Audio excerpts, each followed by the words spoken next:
Well, hey everyone, welcome back to another episode of the Valiant Living Podcast. I'm your host, Drew Powell, a grateful alumni of the Valiant Living Men's Program. And today we have Brooke Donohue back on the podcast. If you listen to the podcast, you know she was just on a few weeks ago and did an amazing episode. We were getting tons of people listening and watching this episode, but then we had to pull it because we accidentally stumbled on some copyright issues with the name that we're using. So Brooke graciously agreed to come back and talk about tandem recovery. And I love how she frames this about how when we're in recovery together, both with the addict and whether it's a betrayed partner or a traumatized partner, and we're both trying to live in recovery together, oftentimes we're not moving at the exact same pace. Sometimes one's out in front and one's maybe a little bit behind, but we're still moving in tandem in the same direction. Brooke does a much better job explaining it than I did, but you're going to love this episode. Listen all the way to the end. We also created a free resource for you. If you go to valiantliving.com/episode 51, on there is a free resource, The 5 Signs of Codependence and How to Break the Cycle. We want to come alongside you, especially families, spouses, partners, come alongside you and really help you with this issue. It's such an important thing. So if you go to valiantliving.com/episode 51, you can find this free resource, 5 Signs of Codependency and How to Break the Cycle. As always, we're here for you. You can email us at missions@valiantliving.com. You can call us at 720-669-1285. But with that said, let's jump into today's episode with Brooke Donohue. So today we're going to be talking about tandem recovery. That is what we're going to be talking about. And the point is, and what we talked about a lot in the last episode, and there will be a lot of people that will hear this that have heard that episode. So we're not going to do the episode over again. It's not going to be the same episode. There's a lot more we want to talk about. But for those that didn't hear the last episode, could you just kind of introduce who you are and the work that you do at Valiant Living, and just kind of give us a refresher on that? And thanks for being a great sport about this. And I know your time is valuable, so for you to come back on, it really means a lot. So thank you. Of course, it is my honor to be a part of this. I'm just trying to 12 step it through life as Yeah. much as I can. This is a part of that. So I really am just here to serve others and help them by sharing my experience and strength and hope. And Yeah. if it just reaches one person and I can touch one person and get them to think a little bit deeper about their situation, then I've Yeah. done my job. So thank you. That's awesome. Um, to answer your question, I am, I facilitate the family groups within Valiant Living Treatment Center.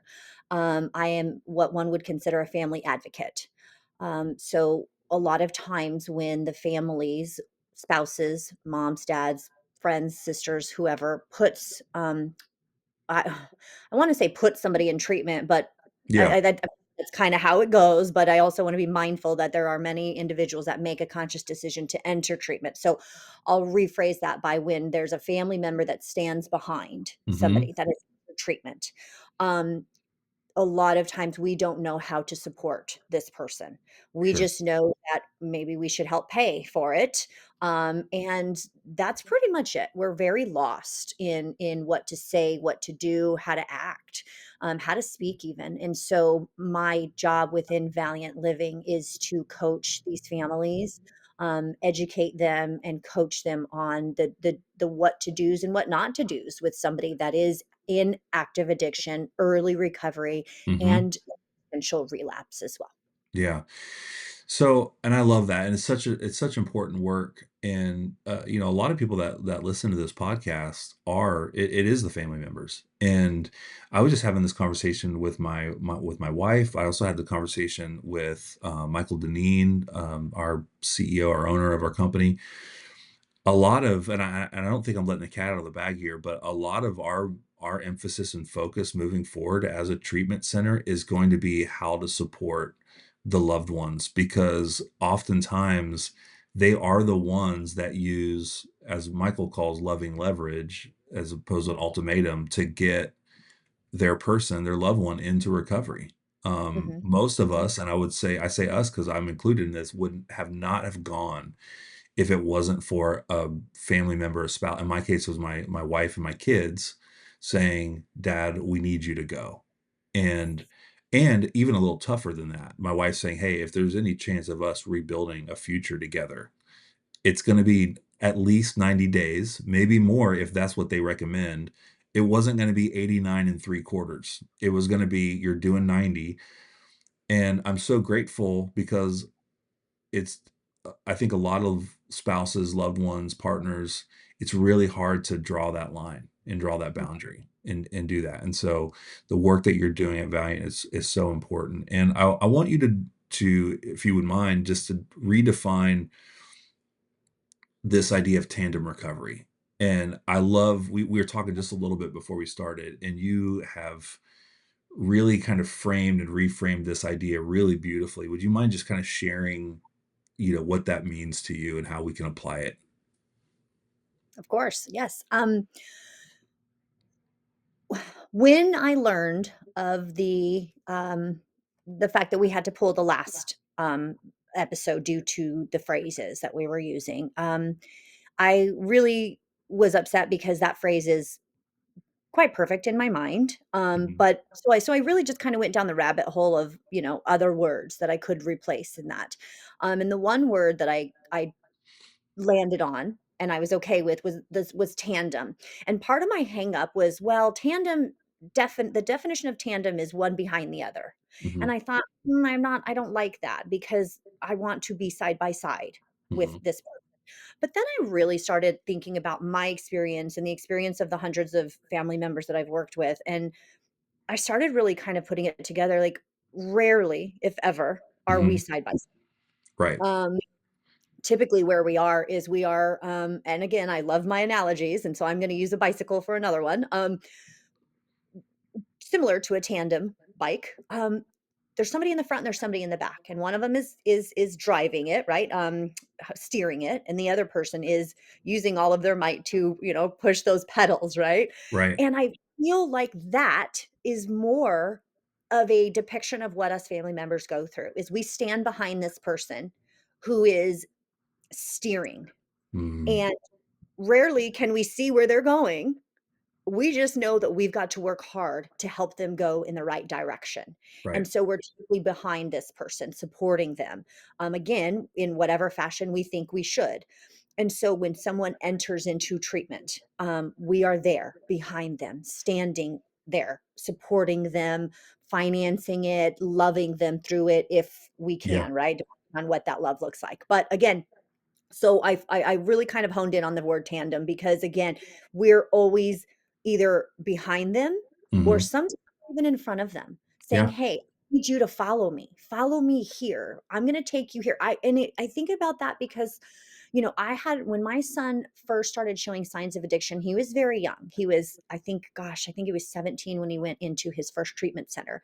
Okay. And at that point, he was not the person that was saying, "I'm going to do this, I'm going to do that. I'm a grown up, I'm a full-blown man, leave me alone." This was a young boy where I was the one telling him, You gotta go here, you gotta do this, you gotta do that, you gotta do this." So I was leading. Right. So I find that in this tandem phrase, I like it because somebody's always somebody's always behind, somebody's always in front, but regardless of who's in front and who's behind, we're in this together. Yeah. Our bicycle is going in the same direction. We are a team, we are working, and it doesn't matter who's in front or behind as long as we do this, as teamwork. That's what Yeah. really matters. And repairing family systems is so crucial to the recovery process, that I find that phrase and that Yeah. analogy really fits what I'm looking to do.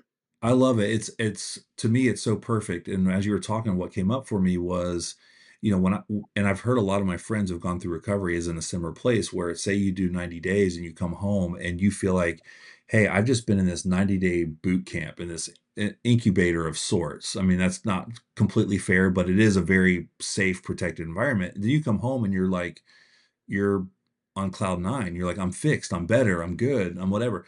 Well, to our loved ones, that 90-day went by in a blink. I mean, it went by so fast. And it all feels very fresh. They've been keeping everything afloat. And, you know, you get home and you're like, well, why aren't why is not everybody okay? And I remember one of the therapists at Valiant said you have to a lot of times you have to heal at the pace of the betrayed partner or the wounded or the hurt, whatever. And as you were just talking, I was like, well, that's what it means to be in tandem recovery because sometimes you even have to slow down and say, hey, I might have experienced more healing or at a faster pace. You're not there yet. We're still going in the same direction, but I'm going to wait on you. We're not side by side always.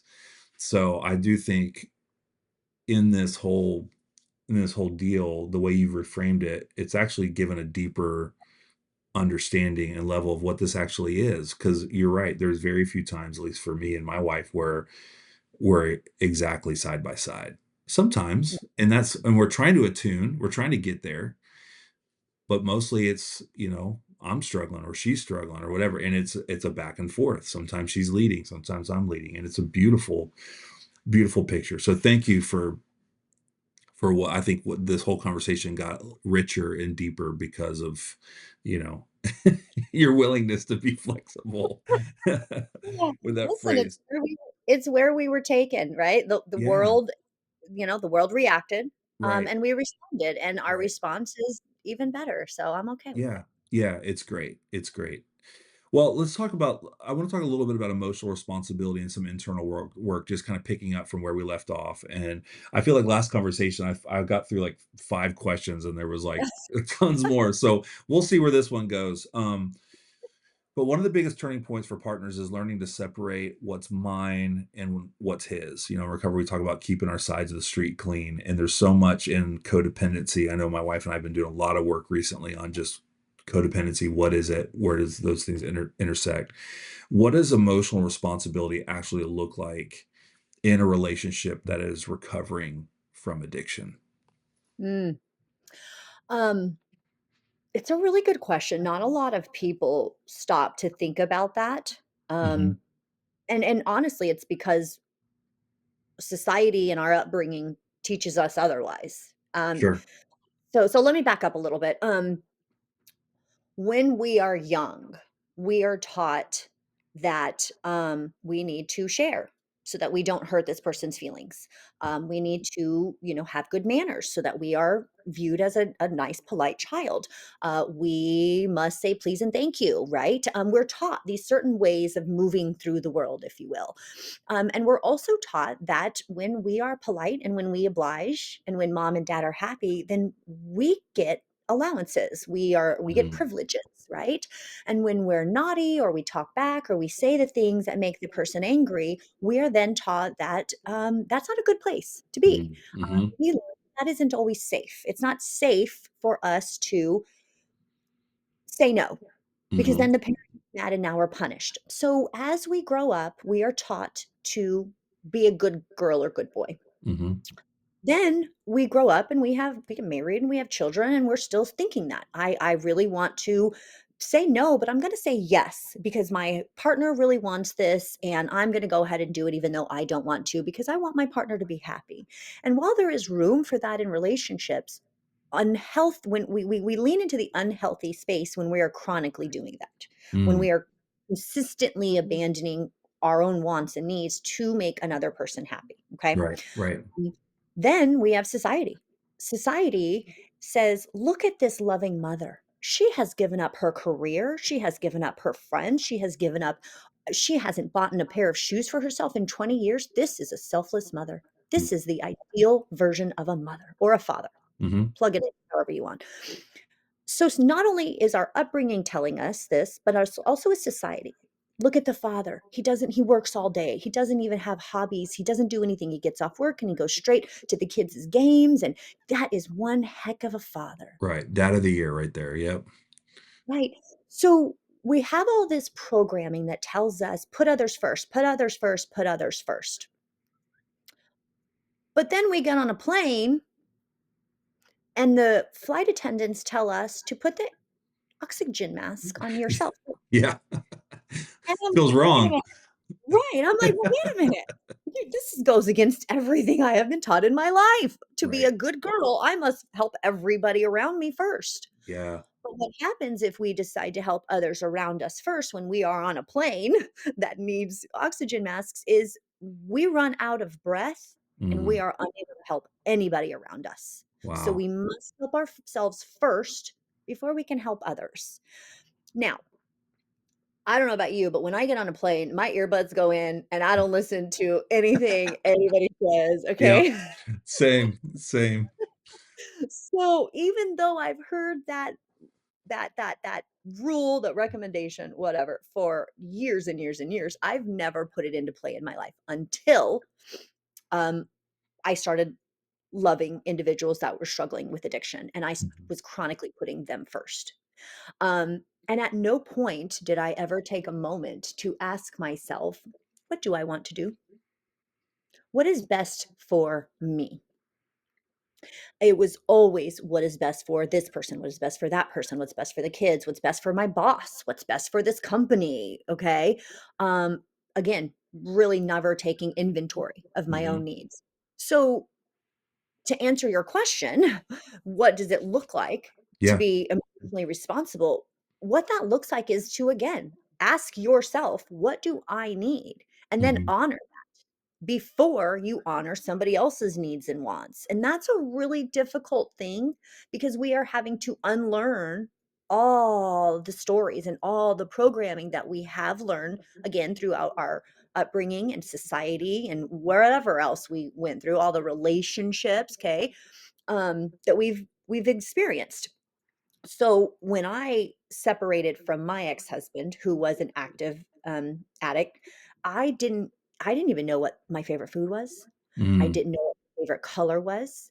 I didn't know myself at all. Wow. Um, but I knew exactly what he wanted to eat, how he ate it, where he ate it, when he ate Yes. it, right? Okay. Yes, yes. So that was part of my codependency. My codependency was, I'm fine, but I need to take care of this person because in taking care of this person and making this person happy, I was feeding the void Mhm. within myself, and Wow. I was and I thought that I was making myself happy, and for a while I was, because the way I validated myself in this world was by taking care of others.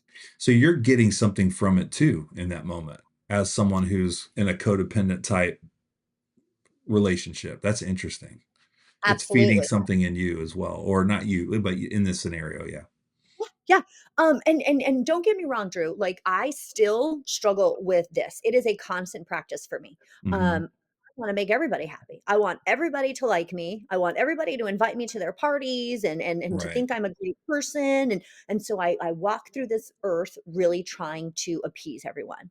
But as I move through my recovery, I start looking a little bit deeper, and so when I get those invites, I ask myself, like, I don't know, "How am I feeling today? Mhm. Do I really wanna go? If I'm tired and I'm depleted, I've started saying, "No, I don't want to go." Whereas before, I wouldn't even take inventory. I wouldn't Right. ask myself anything. I would just say, "Yes, I will be there. Yes, I will host. Yes, I will pay for this. Yes, I will meet you there. Yes, I will drive across the state on a vacation with you, even though I really don't want to." Don't wanna Right? do it. Right. Uh-huh, So being emotionally responsible means really taking ownership over what's going on inside of you. Yeah. Because another problem we deal with is another aspect of codependency that lends into what I'm talking about now is when my person is upset.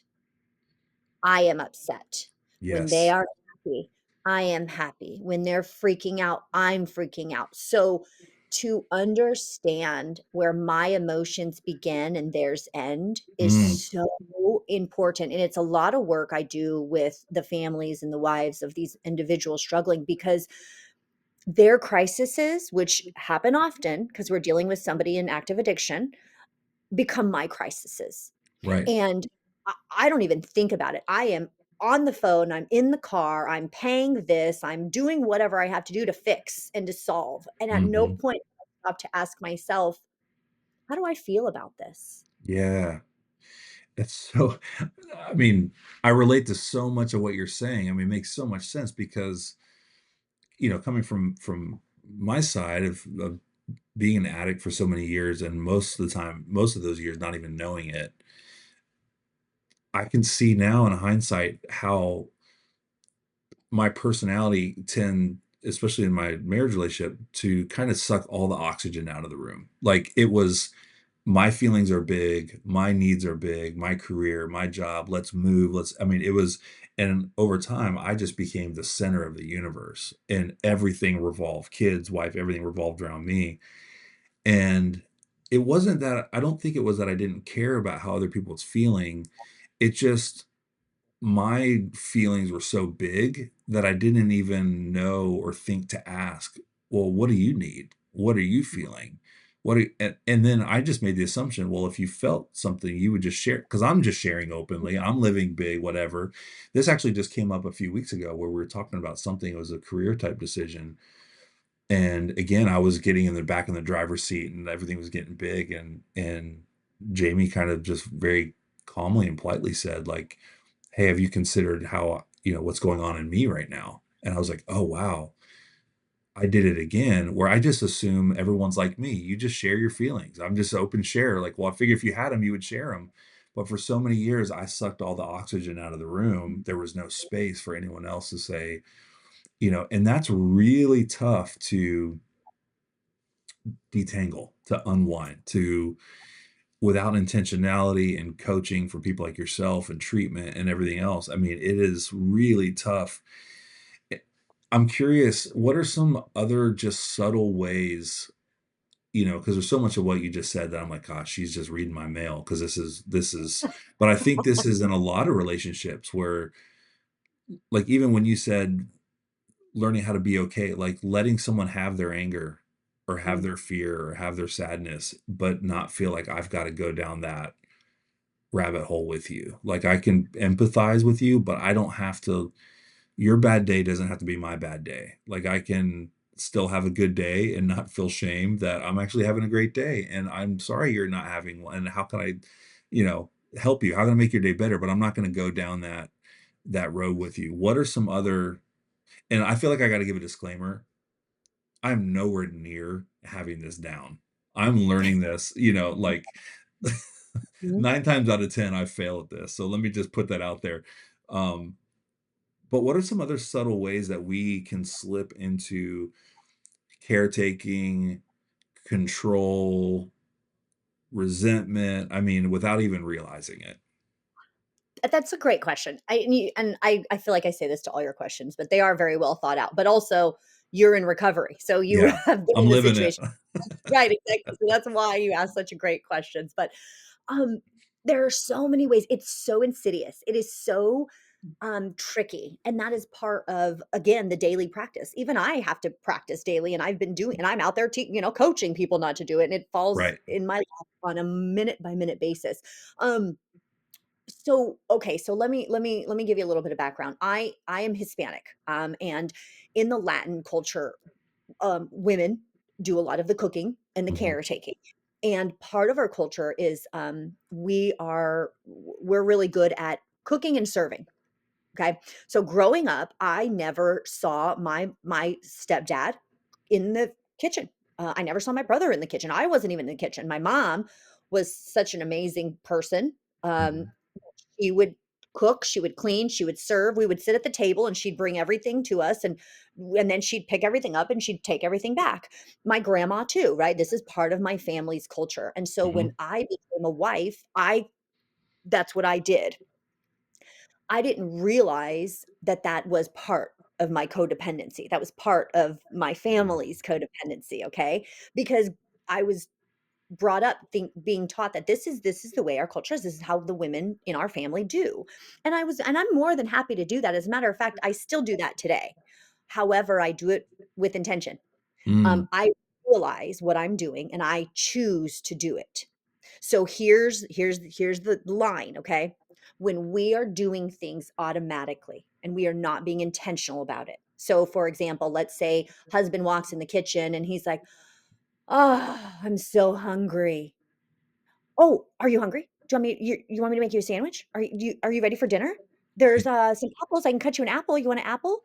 right. That jumping up, that response is the codependency that we don't see happening. Mm, mhm, When comes home, has a bad day. Like you said, is they're angry, they're coming home from work, and now all of a sudden you're angry. And now you're fussing at the kids and you're Right. slamming doors. You're because he's angry and you said something to him and he said something to you and it just triggered. That's another way that we fall into that trap. I have a couple of wives where the husbands have a lot of medical needs. Hmm. And historically, the wives would assist with these medical needs, making the appointments, even legal situations, right? Calling the lawyers, calling the whoever, the courts, all the things. Okay. Right. We step into that mode and we start doing for them automatically without even being asked. We slowly start to get resentful Mm. because we're taking this on. Because in the beginning, it feels good. In the Right. beginning, I'm helping this person out. I'm doing Right. what they can't do. I'm kind of a superhero. Okay. Right. Right. Tell my family is like, I'm the first one to throw on my cape and just fly in to save you. Whatever that might look like, you don't even have to ask. Just say, uh-oh, and I'm there. Okay. Right. Right. How deep my codependency was. And so now when I hear somebody say, "Ah, I'm just so hungry," or "Ah, I'm just so tired," instead of responding like, "Oh, well, did maybe you need a nap," trying to solve that problem, I sit and I don't say anything. And Mm. that's really, really hard, okay? Because historically, like I said, I've been a mom since I was 17 years old. When the Right. baby cries, specifically for women, when the babies cry, when the kids fall, you jump up, you don't even ask, you just do. Yep. And you take on a lot of that with your husband as well in life. And so again, this codependency, it starts off as being a good girl, being a good wife, being a good friend, being a good daughter. And what happens is we just keep doing this over and over again without thinking. And so I always try to coach my family members in this. If you want to do it, do it. But if you do not want to do it, and you're annoyed that you have to do it, and you're starting to build this little ball of resentment because this is something you have to take care of all the time, that's a huge red flag that we need to create some boundaries Right. surrounding your codependency. Right. So again, just responding without even being asked to help is a huge sign that you are slipping back into your codependent ways. So I love all this. My only it's not a pushback. It's just a question, and this is for me personally. So I'm getting some free coaching here. Where is that line between, and you just kind of answered it, where it's like I maybe I want to do that. Maybe I want to make the sandwich. But then also in a relationship, in a marriage specifically, and this is probably true for all relationships, there's just things that you do because you're serving or loving that you don't want to do. Right. So it's Mhm. like I may not want to, I don't know, I'm just thinking of a dumb example. I don't want to take out the trash. Okay. I don't, or whatever. Or my wife likes it when the bed's made. I don't want to make the bed. So I'm not going to do it. I don't want to, but there's a part of me that's like, well, no, if I love someone and I want to serve them, even though I don't want to do it, I still, so you see what I'm getting at here, Yeah. right? Mhm. Is it just about intention? Is it about saying, what is the why behind here? I'm so curious what you have to say to that. Yeah, no, good follow-up question. So, intention is extremely important. We Okay. always want to be intentional about our movements, specifically as somebody in recovery. Similar to where you have to be very intentional about what you do with your emotions and your feelings to not have a relapse, so do we.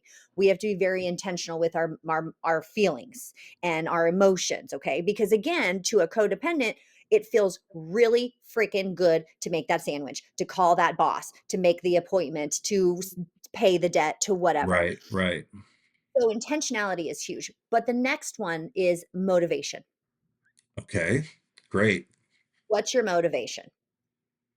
Now, if your motivation is because I love my wife and I want to make her happy. So I'm going to, and I want a smooth day. I don't want her to be, nagging me or anything like that. It's an unnecessary fight. I'm going to do this. Also, it's not just for her. This is a household Right. situation. You make that bed, you take out the trash, okay? Now, my husband, when I met him, I was not in recovery. And so I did a lot of the serving and the cleaning and the cooking and all this stuff. And as my recovery kicked in, I was like, no, I will not be cooking dinner tonight. No, I will not be washing those dishes tonight." Okay. And it really did kind of create this uncharted territory for us Sure, because he fell in love with that version of me, and sure. through my recovery, I changed quite a bit. What I realized is that even though I don't have to do it, I choose to do it. I choose to put his food on a plate and bring that plate to him and serve him because it makes me feel good. It makes him feel good. And at the end of the day, it helps our relationship. And I understand that it is a codependent move. Okay. But I'm making the intentional and the conscious decision to go ahead and do it anyways, because this is how I prefer to treat the person I love, Mm. causing harm. And here's another thing with the motivation, if my motivation was like, "Well, I'm gonna do this so that way he leaves me alone, or he buys me a new this, or what, or maybe I can go out with my friends." Like, if I'm checking my motivation and I am doing this for a reason to make to get something, to make somebody feel a certain way, to control the outcome, that's when we get into very sticky water, the sticky Yeah. area, right? We wanna So always checking that motivation, because another thing we deal with in this codependency space is a lot of people pleasing, and Yes. we do it to keep them happy. So again, checking that motivation. Why am I doing this? Is there anything out of it that I'm gaining? And Mm. if I'm Well, the gaining any. control thing too, like as you're talking, that's coming up for me. It's like there's things if I'm checking my motivation and how I, codependently can react to my family, a lot of it is a control thing. I'm trying to control a narrative or an outcome or whatever. And man, that is so. And you said intentionality and motivation; those are the two things that came up. It's like, man, to be able to process in real time. Okay, I'm going to be intentional with how I feel, what's going on. I'm going to be willing to say no and draw that boundary. Or if I am going to say yes, what is my motivation behind it? Am I hearing that correctly? Mhm, Why am I saying yes to this? And are my motives healthy? absolutely. Because here's what I always tell the families. When somebody comes to you, right? And they, "Oh, man, I'm gonna get evicted, and Yeah, I just don't know what to do." "Okay, well, do you need some money? Do you I told you I wasn't gonna do it again, but you know what? I can go ahead and help you pay that rent if you want, okay?" That's right. usually what it sounds like, because we've not had a chance to check in with ourselves. And if I'm really honest with myself and I look at my motivation is to pay that rent so that he's not kicked out and he's not homeless, because him being homeless is really gonna bother me, and I Mhm. can't sit with that. Could be a reflection on my parenting. What are people gonna think about me? What like, all Absolutely. that stuff could come back on you. Yes. Yeah, yeah. Yes, yes, yes. So again, when we are tying our decision to controlling the outcome, the narrative, maybe we say yes because they don't want us to be mad at us. We don't want them to be mad at us. Mhm, That's another space where it's not a healthy choice. That's another motive that we need to check. So when we check our motives, if it is not solely about us, then the answer should be different. Okay. mhm. Then we need to rethink this, because if the answer is, I don't want him to be mad, I want to have a good night, I don't want to fight, I just want him to go to sleep, whatever, right? If you're trying to control the outcome and it Yeah. is not coming out of love because you genuinely want to do it, then we are looking at some codependency and enabling behaviors. Well, and that's the man, it's so practical and so helpful. I mean, because to me, I'm like, anytime I'm doing that, it creates a disconnect for me and that person. Which for me, the way I'm trying to live in recovery is, I just want to be as honest as possible with where I'm at on stuff, like how I'm feeling. I want to be honest with myself. I want to be, and anytime I'm not honest, because I've lived so many years of manipulation and control, and my survival skills were elite in being able to control and manipulate a situation and be likable and all the different things. And now I'm just like, I want I want to be honest, because over time that really eroded like at the soul level. Like there was such a lack of cohesion between my inner and outer world that it just Mhm. led to that, finally, an implosion where I couldn't keep up the the scam anymore, if you will, or whatever it was, this way of being.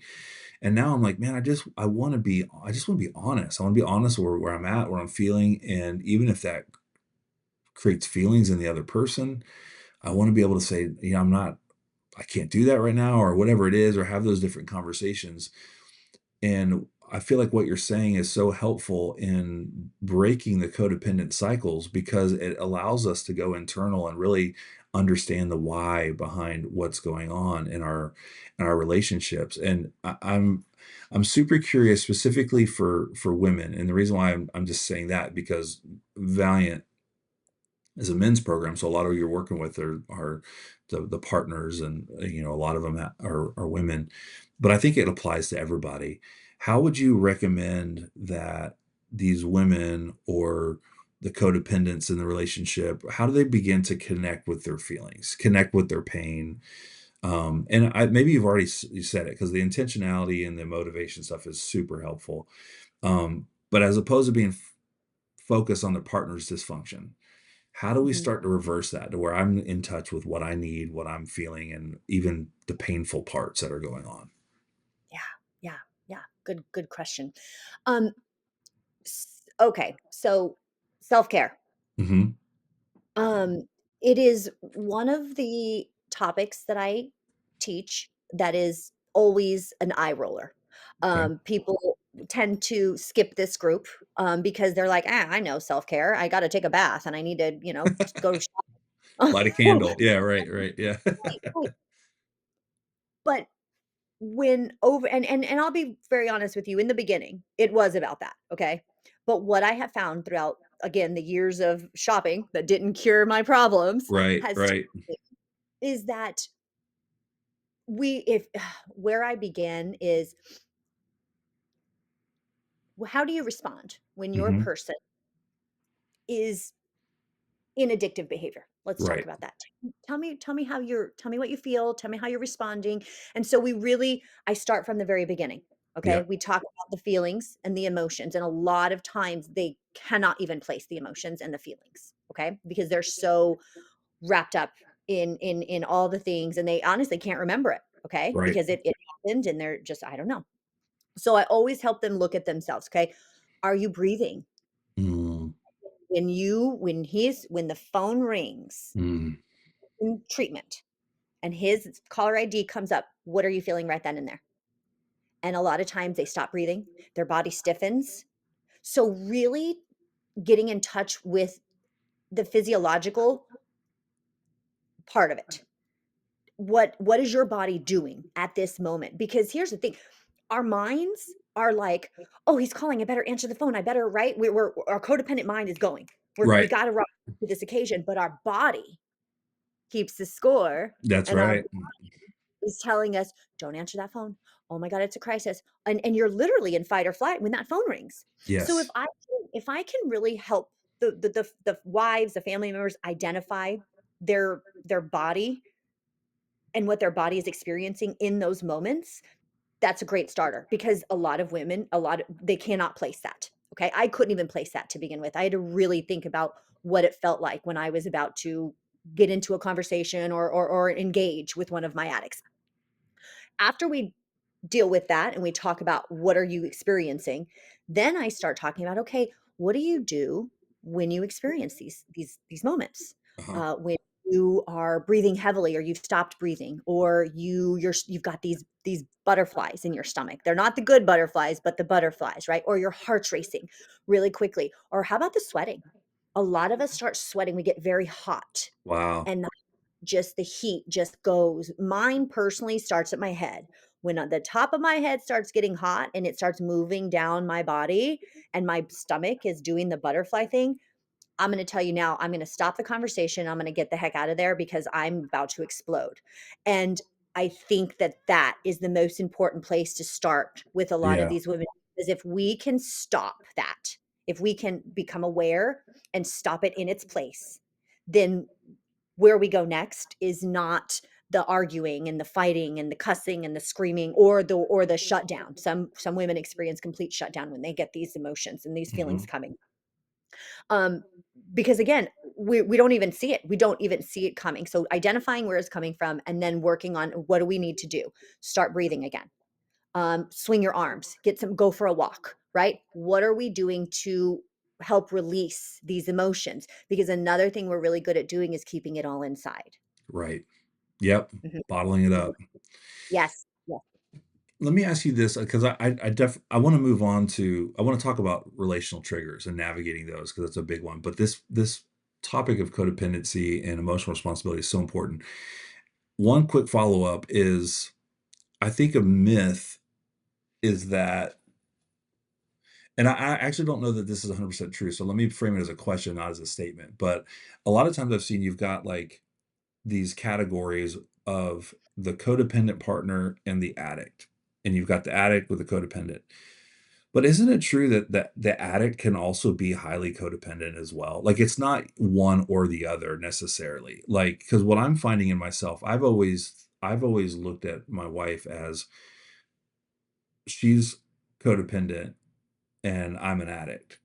Well, the more I've been doing study and research and exploration around codependency in my own work, I realize that I've got as much, if not more, codependent tendencies and control. It looks very different. Mhm, But I've had to reframe, this isn't like a lot of times the addict is as codependent, if not more codependent, although it may show up differently. What's your experience on that? Is that right? Am I off? Is that just me? I mean, what do you see when it comes to that? Because I'm learning, I'm like, my God, I'm more codependent than she is, you know? Oh, um, you're spot on, my friend, you're spot Really? on.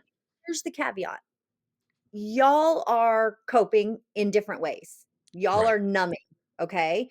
So your codependency is there, but it looks more like under the guise of control, okay? Yes.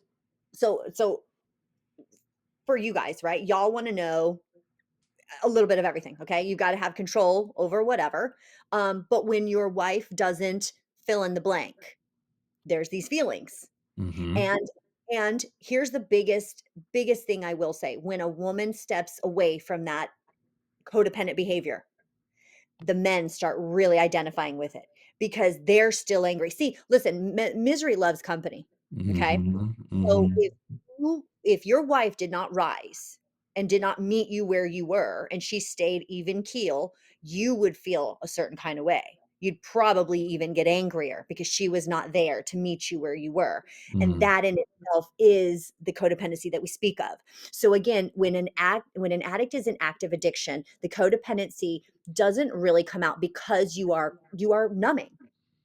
There's no codependency because you're in active addiction. Your disease has taken control. It is telling you all the things, and quite frankly, you're not thinking about anybody else but yourself, Right. unless you're sober, okay? When you're coming down, when you're on those gnarly hangovers or what have you, or in that remorseful stage, the codependency is very, very high because Mhm. you're feeling so happy about yourself and you're looking for somebody to make you feel better about your choices and your decisions. And Yes. that's where the tendency shows up when they're in active addiction. Once the gentlemen get into treatment, and they're separated from their wives, and the Mhm. wives are living this life and the men are in this space, surrounded and being treated, the codependency really starts to turn up as well. Because where's my wife? What is she doing? Usually she's sitting at the house waiting for me because she doesn't trust me, and that's Mhm. what she does. She waits for me and she watches me and she knows everything, but now I'm over here and she's free, and Mhm. she's for me, and she's not picking up my phone calls every time, and she's not here to manage my meds and manage my behavior and manage my emotions. So now I'm feeling really uncomfortable and out of control because she's not here to keep me managed. So Yes. yes, it does come out, but again, that's part of what Valiant sees. And so a lot of times what we'll do is when we see these families that are extremely enmeshed on both ends, we will do what's called a digital detox to Mhm. really kind of create the separation so that way that they can take a look at each other's need for one another to regulate those emotions. I tell my friends that go into to Valiant there in the beginning stages, I'm like, "Man, the digital detox thing, I've fought that, but it probably saved my marriage, my family, whatever, because exactly for what you just said. They wouldn't let me use my kids and my wife and even my brother to feel better. They Yes. said, "You have everything you need. You've got tools, you've got community, you're not alone. You've got everyone you need here to be able to connect and, all the different things, but we're not gonna let you use the people you're codependent on to feel better." And in my opinion, and I think Deneen would back me up on this, one of the most important parts of treatment and rehab is the separation, Yes. is getting the time away. I think it was 45 days for us before they and honestly, when I started talking to my wife again, it was under therapeutic supervision. It Mhm. wasn't just like, "Here's your phone, start firing texts and calls away." It was like, "No, we are going to help you kind of reintegrate into what communication and all that kind of stuff." It's so hard. It's like, honestly, it's hard. It's like, especially for people that are dealing with process addictions, not substance, feels like a detox. I mean, like, it's a struggle. Like, I don't have the thing that I use, the people that I use to feel better. So that was Mhm. the hardest part of rehab for me, was being disconnected from my parents, my brother, my kids, my wife, and just having to be okay without using somebody. And so I think that's why I wanted to bring it up, because I know, for people that are listening, I think, especially for the women that are listening, I wouldn't want people to feel like, man, this is my issue only. And man, I'm so codependent and I feel shame, and he's so independent, and, or vice versa. It's like, we're both learning how to be, is it interdependent? Is that the word? We're trying to learn how to be, our own person, to still have needs, to be able to communicate those needs, but also to be okay. If Jamie can't meet my need in that moment, I don't have to go use. I have Right. the tools I need to be Mhm. okay. Does any of that make sense? I feel like I was just rambling there for a minute, but is that No, it makes complete sense. No, and yeah. I agree with you. I think that the digital detox is so important because what happens is these families, they begin reacting a certain way, okay? So this person that is engaging in this behavior and the family, their reaction in the beginning, it's working. Whatever the reaction is, it's working. But over time, their reaction actually becomes the problem. Dr. Michael Barnes writes a wonderful book called "When the Solution Becomes the Problem," and that's Mm, exactly goes over. It goes over the family's responses and how in the beginning it works. It helps. It helps quell the stuff. Everybody's calm, quiet. You've extinguished this fire. But what happens is over time, this solution becomes the problem because now our response is enabling. It's enmeshment. It's not healthy. We are helping them. The natural consequences of the situation is not hitting the person. Okay. right, Natural consequences with feelings is one of the most important natural consequences a person can feel. And that is where, again, as we said earlier, when you're upset, when you're angry, when you're shameful, when you have a family member to pop in and say, no, no, no, you didn't mean to, it's okay, you don't have to feel bad, we are rescuing them from the feelings that they should feel because what they yeah, did wrong and it's not okay, and they should feel that shame because if they don't feel the shame, they're going to continue to do the things that they do because there is no consequence. So a right, lot of times families believe that tough love involves kicking them out and not letting them see the kids and divorcing or whatever the case may be, when in fact, if we could just stop trying to make them feel better about their behaviors and their decisions, that in itself is huge, and many of us cannot do that, which no, is why the digital detox is so important, because we're sick, they're sick, and if you yeah. put us together, we're just gonna keep being sick all over the place. It's so true. I mean, when I was a kid, I feel like what I learned was that anger was the only emotion that was okay. Like, you get angry, but don't feel sad, don't feel lonely, don't feel fear, don't, like, there's a solution for all those things, but you can get angry, be pissed, be angry. So as an adult, that was the emotion that was easy for me to access. I can get angry, but then when Mhm. I realized that that's a secondary emotion, it's like, okay, well, what's behind this anger? And Yeah. so, learning, to your point, learning that it's okay to, like, to feel the sadness and to sit in it and to try to understand, what is it trying to tell me? Like, it's there for a reason. Like, Shame is not shame is not a negative emotion. It's helping you, leading you to something. A toxic shame we want to stay away from, but it's like shame in itself, it's like you're learning from, like, like you were saying, it's not bad to feel shame. Like, now you want to move through it, I would think, same thing with, but like avoiding it is not the answer. And I think unless we learn these behaviors and patterns where we stop using one another to not have to feel ththose, what in the as kids we would have labeled negative emotions, they're not. They're trying to tell us something about ourselves and how we show up in the world. And it's so important. It's been so Mhm. important in my recovery to be able to be like, hey, I'm sad right now and I don't need to fix it right now. Yes, yes. And on the flip side of that is allow them to feel it, but don't put it on them. So Mm, don't shame them, okay? So what I'm saying is we don't rescue them from their own feelings, but we also don't add to their feelings, okay. okay? Because a lot of us, what we'll do is when they're feeling bad about whatever they just did, we're like, yeah, you should feel bad. You're a terrible person and you make terrible choices. And that's why I am the way I am because of you. And we go on this tangent, beating Hmm. them up. And Hmm. that's also not okay. Right. So it's a fine line that we have to walk. There's a church out in Denver called Free, and their slogan is "We don't do shame." And Hmm. I love that because I was a huge shamer. Oh boy, I was a huge shamer with any of my family members and my addicts that didn't behave in the manner I expected them to. I would beat them with that shame.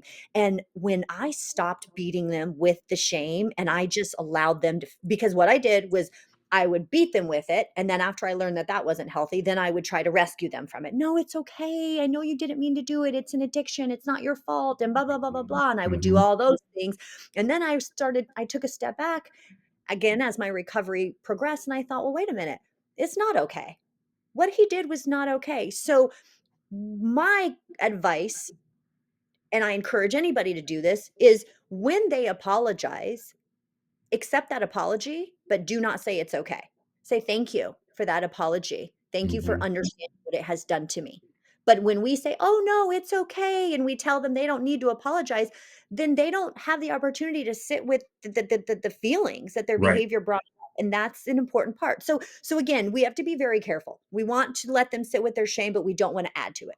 Yeah, that's so good. Oh my gosh, I'm just like, a little side trip rabbit hole too, as you're saying that. When you start living in recovery, and this is more targeted towards, my brothers who might be listening or watching this who have come out of treatment or they're at Valiant now or whatever, and you're learning and you're getting these aha moments. My in early well, I would say I'm still in early recovery. It's only been 3 years, but, like, year 1 or 2, I was so excited about the things that I was learning, and I so wanted to pass it on to my friends and loved ones who were struggling with similar things, and one thing I didn't realize in my codependency was I was trying to fix things in them, from what I would argue a very pure place at first, which was like, "Hey, this has changed my life. I think it'll change your life." But to what you just said, it wasn't allowing them to just kinda sit in what they needed to be in, and also, I wasn't invited into that yet. And Mm, so, it was me saying so I had 2 conversations with 2 people that are very close to me where they came to me and said, "Hey, since you've come out of recovery, or come out of treatment, we feel very judged by you." And I was shocked. I was mm, like, it was actually really helpful. And I said, man, I never in a million years did I want to come off that way. I've just been changed by some of these things, and I was excited to share with you. So I don't know if you wanted to speak to that, but just from the standpoint of, for me, it's still important for people to work their process. And to hold space, like, if someone is sharing with me, I don't have to jump in and fix them with what I've recently learned or whatever. I can just say, "Man, thank you for sharing that with me, and man, that is sad.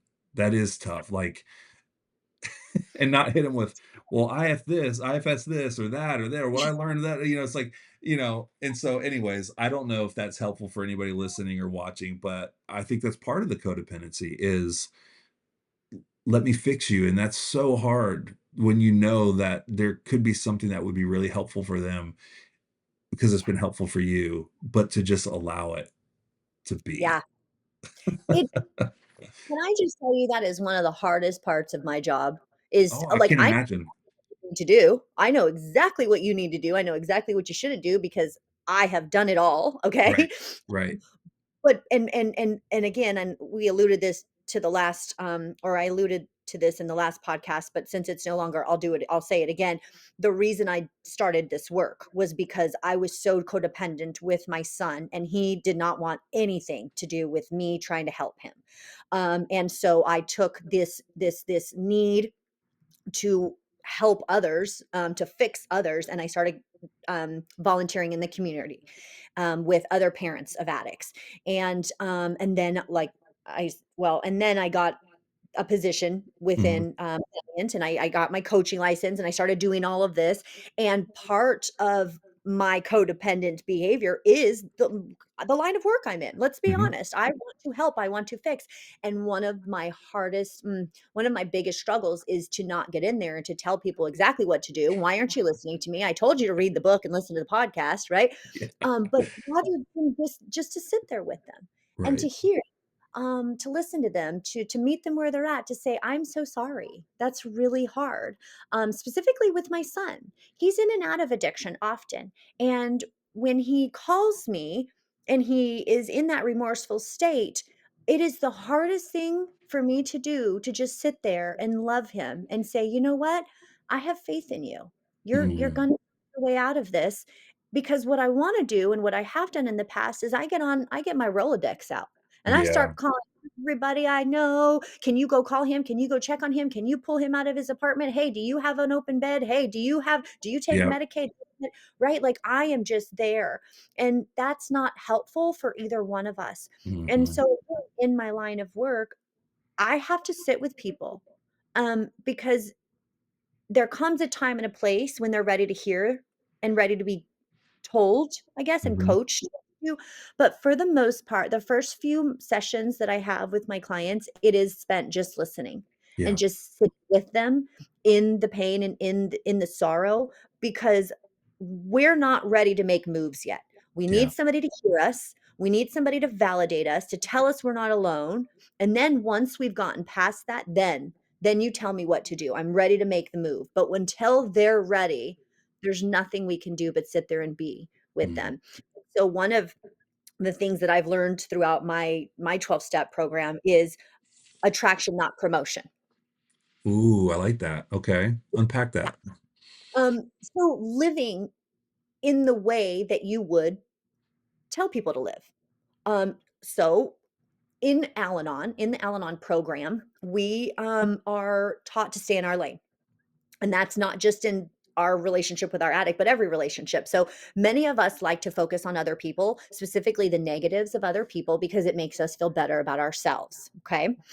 That comes by way of gossiping, talking about others, being very judgmental and controlling. And Mhm. so part of the program is to let that go.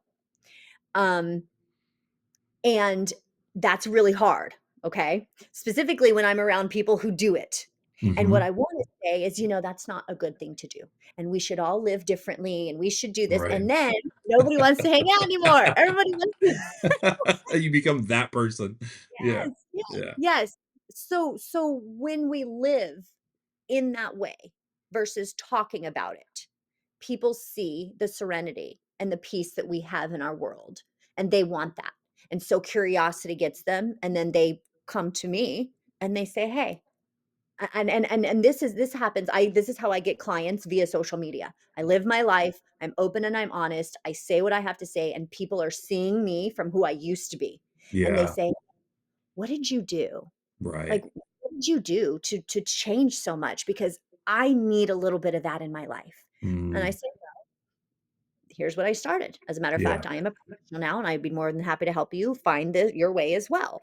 So again, living in it and Yeah. not talking about it is really where it is with that sort of stuff. Because like you said, people start to get away. They don't want to be around you because they feel as though they're judged. A lot of times when people find out that I do coaching in the addiction space, it does make them feel a certain kind of way to drink in front of me or Oh, to have. right.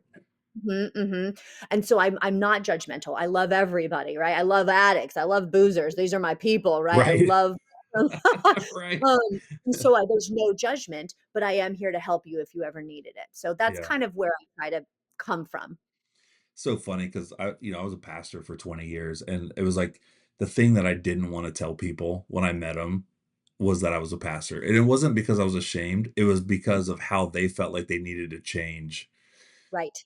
to accommodate me. And I was like, "No, like, we don't have to do this." Like, that you could see them searching for like, "Well, yeah, I went to this church one time when I was 10." I was like, "No, we don't have like, we're fine. We're good."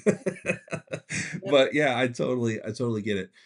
Well, listen, I want to get you to give one final thought just on because we kind of centered we didn't really intend for it to go this way necessarily, but this idea of tandem recovery and how to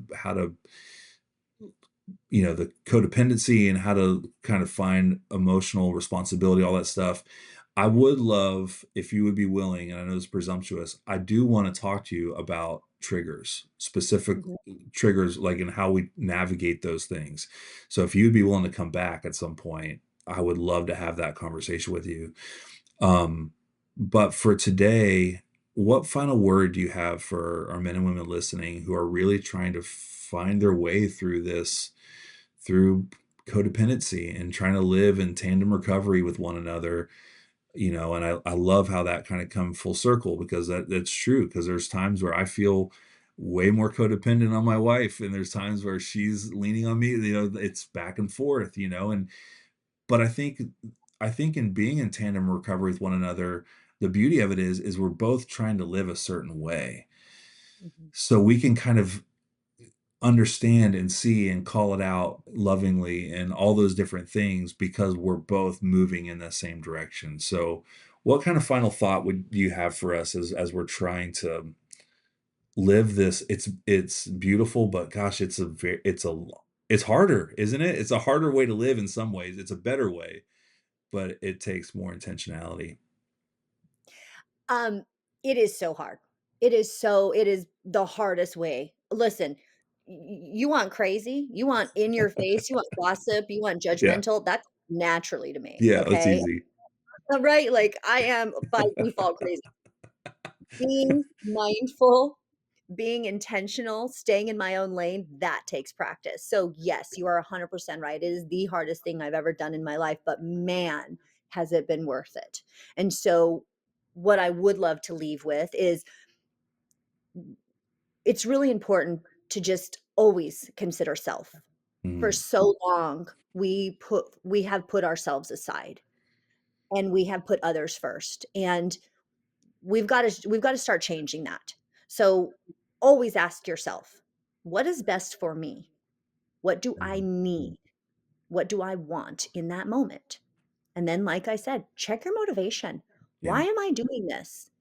Staying in our own lane is extremely important because that's where the judgmental and the controlling stuff comes from. Yeah. So when we stay in our own lanes and we focus solely on self, then suddenly we're not in other people's business. We're not in another person's recovery. We're not telling them how to live, how to think, and how to speak. Mhm. That is a beautiful place to live because you are solely and utterly focused on self. Now, it's also really hard because a lot of times we got a lot of stuff going on up here and within, okay? Mhm. And we don't Mhm. want to look at that stuff.